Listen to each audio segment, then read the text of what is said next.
بسم اللہ الرحمن الرحیم۔ السلام علیکم۔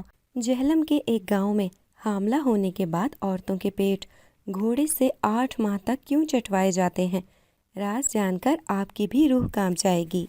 جب میں 18 برس کی ہوئی تو میری قسمت مجھے امی ابو کے انتقال کے بعد اپنے ماموں کے گھر شہر سے گاؤں لے آئی۔ اس وقت میں نہیں جانتی تھی میری قسمت مجھے یہاں کس مقصد کے تحت لائی ہے، لیکن یہاں گاؤں آنے کے بعد تو سمجھو میرے خوابوں کو رون دیا گیا۔ وہ میرے بڑے بڑے خواب، پڑھنے لکھنے کا شوق، میرے امی ابو بھی مجھے پڑھا لکھا کر ایک قابل انسان بنانا چاہتے تھے، لیکن ان کے مرنے کے بعد ماموں مجھے زمانے کی نظروں میں خود کو اچھا ذمہ دار انسان دکھانے کے لیے اپنے ساتھ گاؤں جہلم لے آئے۔ کچھ دن تو میرے ماموں مومانی نے مجھے خوب لاڈ دکھائے اور اپنے بچوں کی طرح پالا پوسا، لیکن کچھ عرصے بعد جب ان کی اپنی بیٹی کا رشتہ ایک جاہل جٹ فیملی سے آیا تو ان کی لاڈلی بیٹی نے خود تو انکار کر دیا، لیکن مجھے اس کنویں میں دھکیل دیا۔ میری مومانی ایک روز بھاگی بھاگی میرے پاس آئیں اور مجھے ایک خوبصورت سا بھاری بھرکم جوڑا دیا اور تیار ہونے کو کہا۔ میں چپ چاپ تیار ہو کر بیٹھ گئی۔ کچھ ہی دیر میں وہ میرے سر پہ دوپٹہ اڑا کر میرا ہاتھ پکڑ کر مجھے وہاں سے لے گئیں اور کچھ مہمانوں کے آگے مجھے چائے ناشتے کی ٹرے لے جانے کو کہا۔ میں نے ٹھیک ویسے ہی کیا، کیونکہ میں ان کے غصے سے بہت ڈرتی تھی۔ وہ تھوڑا غصے کی تیز تھیں۔ میں ان کے سامنے ناشتے کی ٹرے لے گئی۔ ان لوگوں نے جب کہا آپ کی بیٹی ہمیں بے حد پسند آئی، آپ بس جلدی سے اس رشتے کے لیے ہاں کر دیں، ہماری طرف سے تو ہاں ہی ہے۔ بس یہ سنتے ہی میں غصے سے اٹھ کر اندر چلی آئی اور رونے لگی۔ اتنی دیر میں مومانی نے وہاں مہمانوں کو یہ کہہ کر تسلی دی کہ ہماری بچی یہ خبر سن کر شرما گئی ہے، اور مجھے آ کر مومانی نے مہمانوں کے جانے کے بعد خوب باتیں سنائیں۔ تھوڑی ہی دیر میں وہاں ماموں چلے آئے۔ کیا ہوا؟ کیوں میری بچی کو ڈانٹ رہی ہو؟ ماموں نے مجھے پیار کرتے ہوئے کہا۔ میں ماموں کے گلے لگ کر رونے لگی۔ کہا ماموں مجھے ابھی شادی نہیں کرنی اور مجھے ابھی پڑھنا ہے۔ لیکن مومانی کی بیٹی نے آتے ہی کہا اوہ تو اب میڈم پڑھنا چاہتی ہیں، ان کے یہ لاڈ نخرے تو دیکھو، کون اٹھائے گا؟ وہ کہنے لگی کوئی ضرورت نہیں ہے میرے باپ کے پیسے خرچ کرنے کی، وہ میرے ناز نخرے اٹھائیں گے یا تمہارے؟ یہ سنتے ہی ماموں چپ ہو گئے، کیونکہ مومانی انہیں پہلے ہی غصے سے آنکھیں دکھا کر اشارہ کر چکی تھیں۔ ماموں کہنے لگے بیٹا اب تمہاری شادی کی عمر ہو گئی ہے اور ہمیں بھی اب اپنے فرض سے ادا ہونا ہے، اور ویسے بھی یہ تمہارا شہر نہیں ہمارا گاؤں ہے، یہاں لڑکیوں کو میٹرک سے زیادہ پڑھنے کی اجازت نہیں دی جاتی، اور تم تو اپنے شہر سے انٹر کر کے آئی ہو۔ بس پھر میں مومانی کے اور ان کی بیٹی کے آگے کچھ نہیں کہہ سکی اور چپ چاپ ماموں کے سمجھانے پر رشتے کے لیے راضی ہو گئی۔ کچھ ہی دنوں میں شادی کی تیاریاں شروع ہو گئی تھیں، کیونکہ 1 مہینے کا ہی وقت لیا گیا تھا۔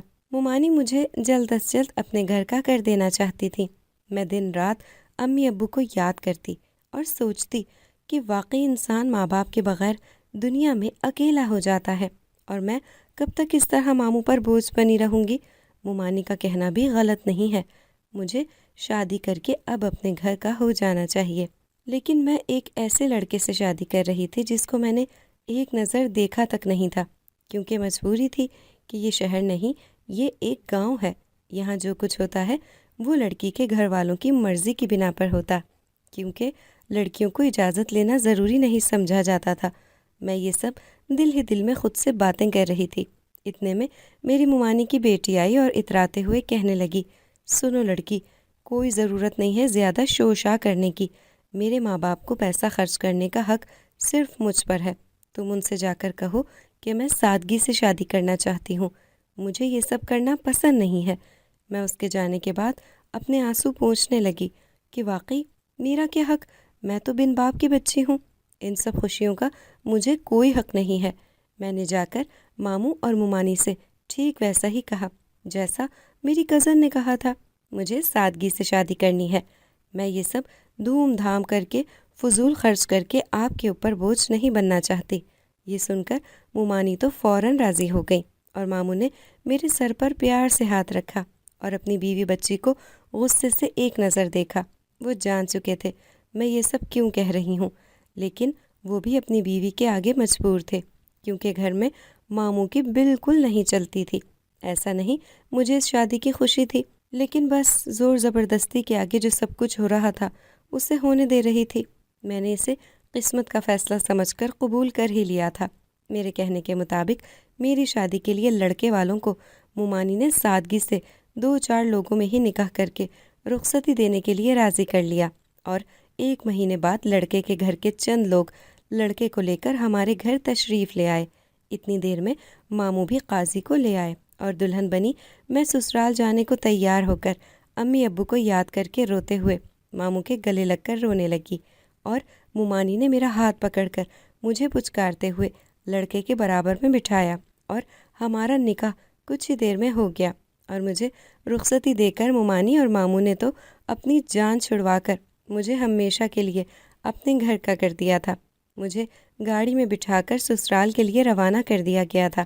سارے راستے میں سوچتی رہی کہ جو برابر میں صحرا باندھ کر بیٹھا ہے وہ نہ جانے کیسا ہوگا، اس کا مزاج کیسا ہوگا۔ میں اب اس کے نکاح میں تھی، وہ میرا شوہر بن چکا تھا۔ میرے ساتھ گھر کی چند عورتیں اور چند مرد ہی آئے تھے۔ مجھے نہیں معلوم تھا میرے سسرال میں اور بھی لوگ ہیں۔ جیسے گاڑی رکی میں حیران ہی رہ گئی۔ ایک بہت بڑی حویلی تھی جس کے گھر کی میں اب بہو تھی۔ گاڑی سے اترتے ہی میرے چہرے پر گھونگھٹ ڈال دیا گیا تھا، اور مجھے میری ساس نے سخت تلقین کی، ہمارے گھر کا رواج ہے، تم صرف اپنے کمرے کی ہی حد تک اپنے شوہر کے سامنے گھونگھٹ ہٹا سکتی ہو، اس کے علاوہ تمہیں گھر میں اس بات کی اجازت نہیں ہوگی، کیونکہ ہمارے گھر کی تمام عورتیں دادی کی ریتی رواج کی پابند ہیں۔ میری دادی ساس سسرال کی بڑی تھیں اور انہیں سب اماں جی کہہ کر پکارتے تھے۔ میرا استقبال خوب دھوم دھام سے کیا گیا اور مجھے اس حویلی کا بہو بننے کا خوب اعلیٰ درجہ دے دیا گیا۔ لیکن شادی کی رات میں اپنے کمرے میں بیٹھی اپنے شوہر کا انتظار کر رہی تھی اور میرا دل زور زور سے دھڑک رہا تھا۔ لیکن جو ہی شوہر نے اندر آ کر مجھے منہ دکھائی میں ایک سونے کا خوبصورت کافی مہنگا سیٹ دیا، میرے تو ہوش ہی اڑ گئے۔ میں نے جو ہی گھونگھٹ ہٹا کر ان کی طرف ایک نظر دیکھا تو میرے پیروں تلے زمین ہی نکل گئی کہ یہ لڑکا تو میرے ہی کالج کا تھا، اسد، جو مجھے بے حد پسند کرتا تھا، اور کہیں نہ کہیں میں بھی اسے پسند کرتی تھی۔ بہرحال ہماری قسمت نے جب ہمیں یوں اس طرح ملوا دیا تو ہم نے قدرت کا فیصلہ قبول کیا اور خوشی خوشی اس نئی زندگی کی شروعات کی۔ مجھے اسد کے ملنے کی اتنی خوشی تھی کہ میں اس گھر کے سخت ریتی رواجوں کو بھی خوشی خوشی قبول کر گئی، کیونکہ اسد میرے ہر قدم پر میرا ساتھ دیتا تھا۔ میں ایک روز کچن میں کام کر رہی تھی، تب میری ساس نے میری جیٹھانی کو مبارکباد دی، کیونکہ وہ جلد ہی ان کو دادی بنانے والی تھی۔ لیکن جو ہی میری ساس نے کہا تمہارا پہلا ہی مہینہ ہے، تمہیں کل سے ہی اس گھر کی ریت نبھانی ہوگی اور 8 ماہ تک تمہیں یہ کرنا ہوگا، نہیں تو تم جانتی ہو اماں جی غضب ڈھا دیں گی۔ مجھے یہ سن کر بہت ہی حیرت ہوئی۔ میری ساس کے جانے کے بعد میں نے اپنی جیٹھانی سے پوچھا، بھابھی کون سی ریت؟ وہ کہنے لگی، ہمارے ہاں پہلے حمل میں عورتوں کو 8 ماہ تک گھوڑوں۔ بس یہ کہتے ہی انہیں اماں جی نے کسی کام سے آواز دی اور وہ جلدی میں چلی گئیں۔ لیکن میں سوچتی رہی کہ حمل کا گھوڑوں سے کیا تعلق، یہ بھابھی کیا کہہ رہی تھی۔ میں نے اگلے روز اماں جی کو بھابھی پر سخت تلقین کرتے دیکھا کہ پورے 8 ماہ تمہیں روز حویلی کے گھوڑوں کے پاس جانا ہوگا۔ میں یہ تو جانتی تھی کہ اس حویلی کے مردوں کو گھوڑے رکھنے کا بہت شوق ہے، لیکن یہ نہیں جانتی تھی کہ گھوڑوں سے حاملہ عورتوں کا کیا کام۔ پھر میرے تو پیروں تلے زمین ہی نکل گئی جب میں نے اپنے کمرے کی کھڑکی سے بھابھی کو دیکھا۔ وہ ایک گھوڑے کے ساتھ ہی کھڑی تھی اور میری ساس ان کی قمیض اٹھا کر گھوڑوں کا منہ ان کے پیٹ سے لگا رہی تھی۔ میں نے سوچا یہ توبہ، یہ کیا ہو رہا ہے؟ لیکن پھر ہر روز ساس بھابھی کو آدھی رات وہیں گھوڑوں کے پاس لے جاتی اور اسی طرح گھوڑوں کا ان کے پیٹ سے منہ لگواتی۔ میں دیکھ کر چونک جاتی کہ یہ کیا ماجرا ہے، لیکن میری ہمت نہ ہوتی کہ میں کسی سے کوئی سوال بھی کر سکوں، کیونکہ گھر میں اماں جی کے آگے کسی کی نہ چلتی تھی۔ لیکن کچھ سمجھ نہ آتا کہ یہ گاؤں کی کیسی ریت ہے۔ میں دل ہی دل میں سوچتی، کیا اس گھر کی عورتیں سالوں سے اس ریت کو مانتی آئی ہیں، یا پھر یہ سب کچھ اور ہی ہے۔ میں نے ایک روز جیٹھانی سے پوچھا کہ بھابھی یہ ریت کب سے اس گھر میں چلی آ رہی ہے؟ اس پر بھابھی مسکرانے لگی، کہنے لگی، بس یوں سمجھو اماں جی جب جو بات کہہ دیں وہ ریت بن جاتی ہے اور مجبوراً ہمیں نبھانی پڑتی ہے۔ میری سمجھ میں نہیں آ رہا تھا کہ بھابھی مجھ سے کیا کہنا چاہ رہی ہیں۔ پھر ایک دن میں نے اماں جی کو ایک بند کمرے میں کسی عورت سے باتیں کرتے سنا۔ وہ عورت کچھ جانی پہچانی لگ رہی تھی، لیکن وہ چہرہ چھپا کر چوری چپ کے اماں جی سے باتیں کرتے ہوئے ان کے ہاتھ میں کچھ دے کر چلی گئی۔ میری اس وقت تو کچھ سمجھ نہیں آ رہا تھا۔ پھر آہستہ آہستہ چند دنوں میں گھر کی عورتوں کے علاوہ بھی گاؤں کی ہر حاملہ عورت اماں جی کے پاس آنے لگی، اور اماں جی نے ایک مخصوص گھوڑا ایک علیحدہ کمرے میں رکھ لیا اور ان سے حاملہ عورتوں کا پیٹ چٹواتی، اور لوگ خوشی خوشی اپنی بہو بیٹی کو واپس لے جاتے۔ میری تو کچھ سمجھ نہیں آ رہا تھا یہ سب کیا ہو رہا ہے، اور یہ گاؤں کے جاہل لوگ یہ سب کیسے اس ریت کو نبھانے کے لیے راضی ہو رہے ہیں۔ میری دادی کو گاؤں میں لوگ بہت مانتے تھے، کیونکہ یہ سب سے بڑی اور گاؤں کی رکھوالی کرتی تھی۔ گاؤں کی ہر عورت اپنے گھروں کے مسائل لے کر دادی کے پاس ہی آتی تھی۔ چند دنوں سے بھابھی کے ساتھ اور گاؤں والوں کی عورتوں کے ساتھ جو کچھ ہو رہا تھا وہ بہت ہی ناگوار اور ایک گھنونی حرکت معلوم ہو رہا تھا، کیونکہ اس وقت اسد بھی یہاں موجود نہ تھے، اور وہی ایک واحد تھے اس گھر میں جو پڑھے لکھے اور ان فضول ریتی رواجوں کے سخت خلاف تھے، کیونکہ انہیں بھی یہ بیہودہ حرکتوں سے کوئی غرض نہ تھا۔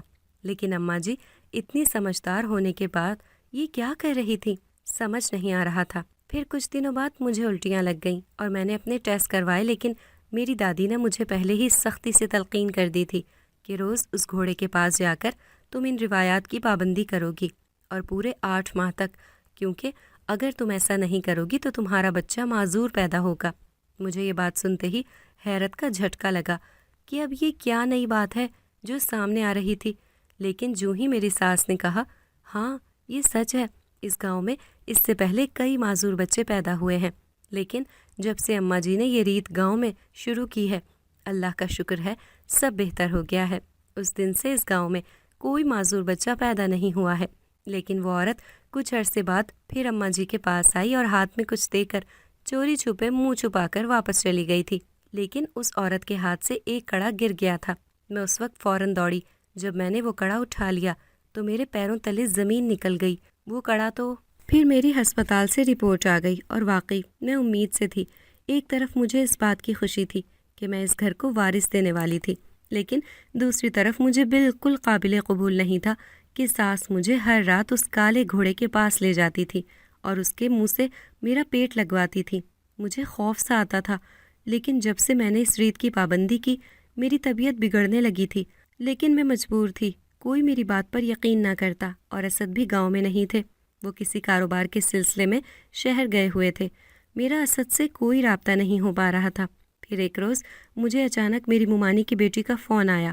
میں نے اس سے بات کری تو وہ مجھ سے بہت پیار سے باتیں کرنے لگی۔ وہ کہنے لگی مبارک ہو، آپ امید سے ہو۔ یہ بات سن کر مجھے بہت تعجب ہوا کہ یہ اچانک مجھ سے اس طرح پیار سے باتیں کر رہی ہے، اور اسے کیسے خبر ہوئی میں حاملہ ہوں۔ میں اس سے پہلے کچھ پوچھتی، اس نے فون بند کر دیا۔ میں بہت حیران تھی کہ یہ سب میرے ساتھ کیا ہو رہا ہے، اور وہ کڑا جو اس دن اس عورت کے ہاتھ سے گرا تھا جو اماں جی سے ملنے آئی تھی۔ میری جٹھانی درد سے تڑپ رہی تھی، اس کی ڈیلیوری کا وقت آ چکا تھا۔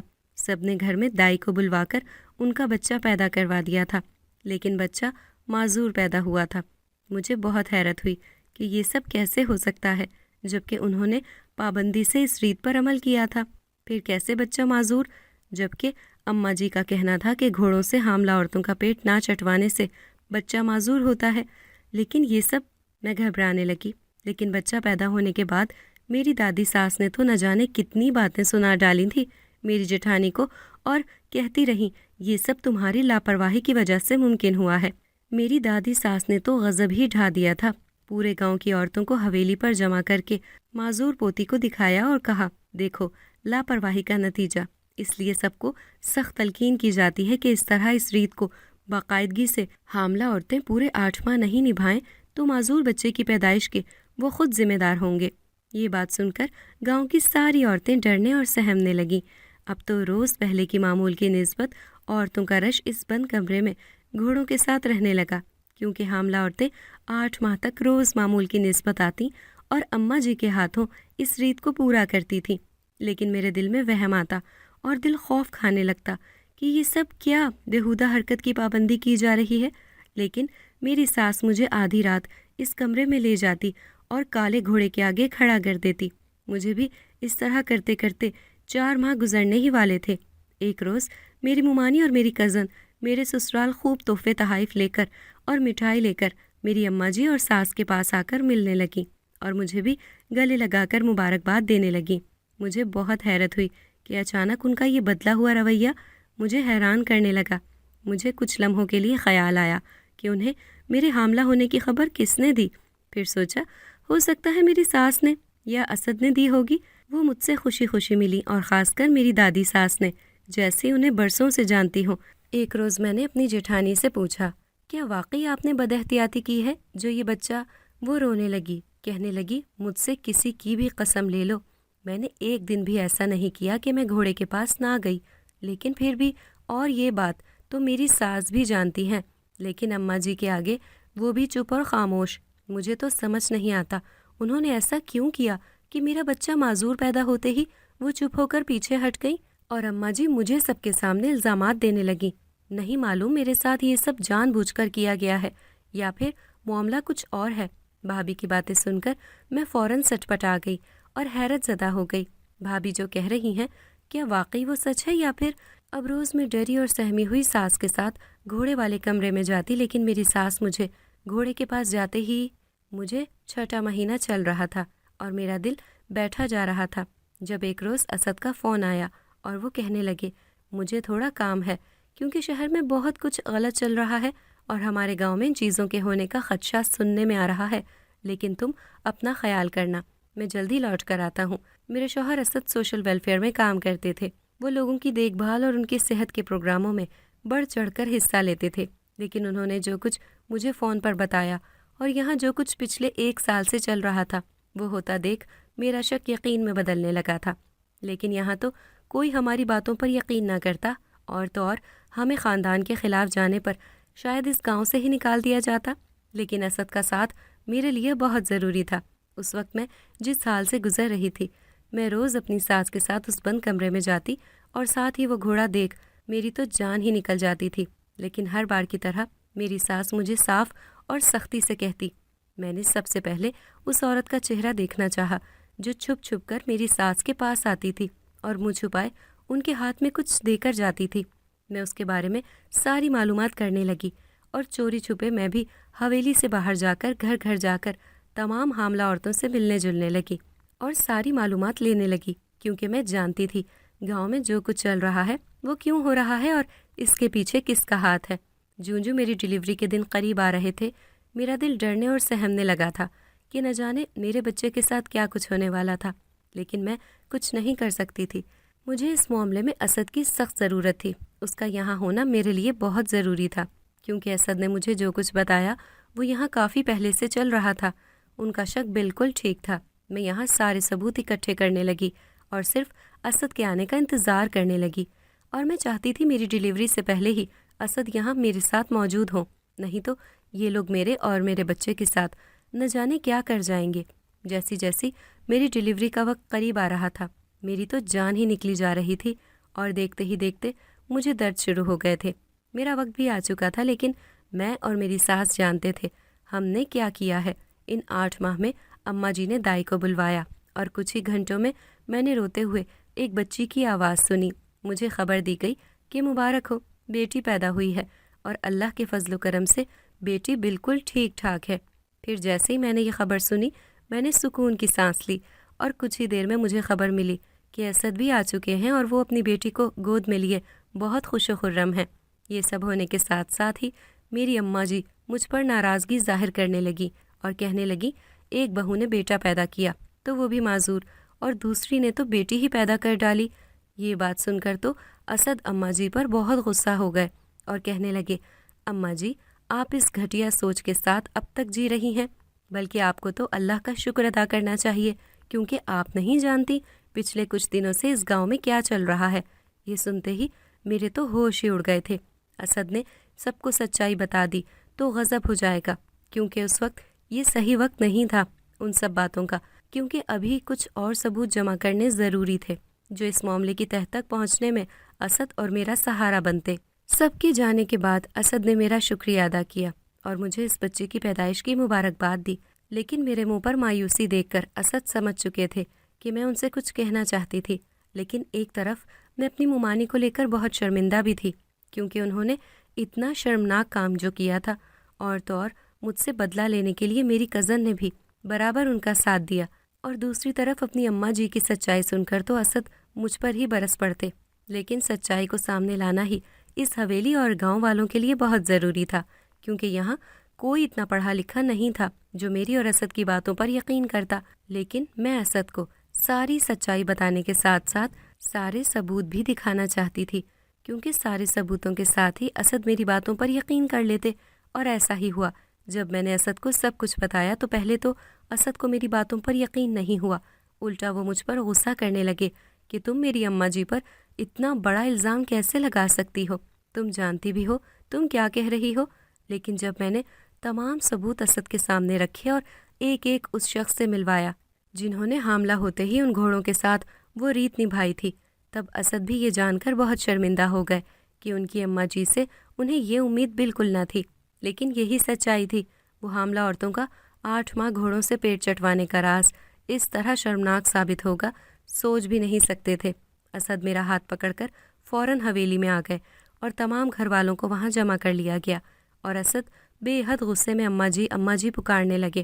اماں جی جیسے ہی آئیں سب نے انہیں دیکھ کر نظریں جھکا لی تھیں، کیونکہ سارے گھر والوں کے سامنے اماں جی سے کچھ پوچھنا چاہتے تھے اور سارا سچ گھر والوں کو بتانا چاہتے تھے۔ اسد نے بتایا کہ پچھلے کچھ سالوں سے نسلوں کو ختم کرنے کے لیے حاملہ عورتوں تک ایسی دوائیاں دی جا رہی ہیں جن سے ان کے بچے پیدا ہونے سے پہلے ہی مر جاتے ہیں، یا پھر ان میں معذوری دیکھی جا رہی ہے، اور یہ سب غیر ملکی لوگوں کی ایک خطرناک سازش ہے، اور شہر میں بہت بڑے بڑے لوگ اس سازش میں ملے ہوئے ہیں، اور گروپ میں ملے چند پیسوں کی لالچ میں یہ کام سر انجام دے رہے ہیں، اور نہ جانے اب تک کتنے لوگوں کی صحت سے کھیلا جا رہا ہے، اور تو اور اس کے نقصانات حاملہ عورتوں میں بھی دیکھنے میں آ رہے ہیں۔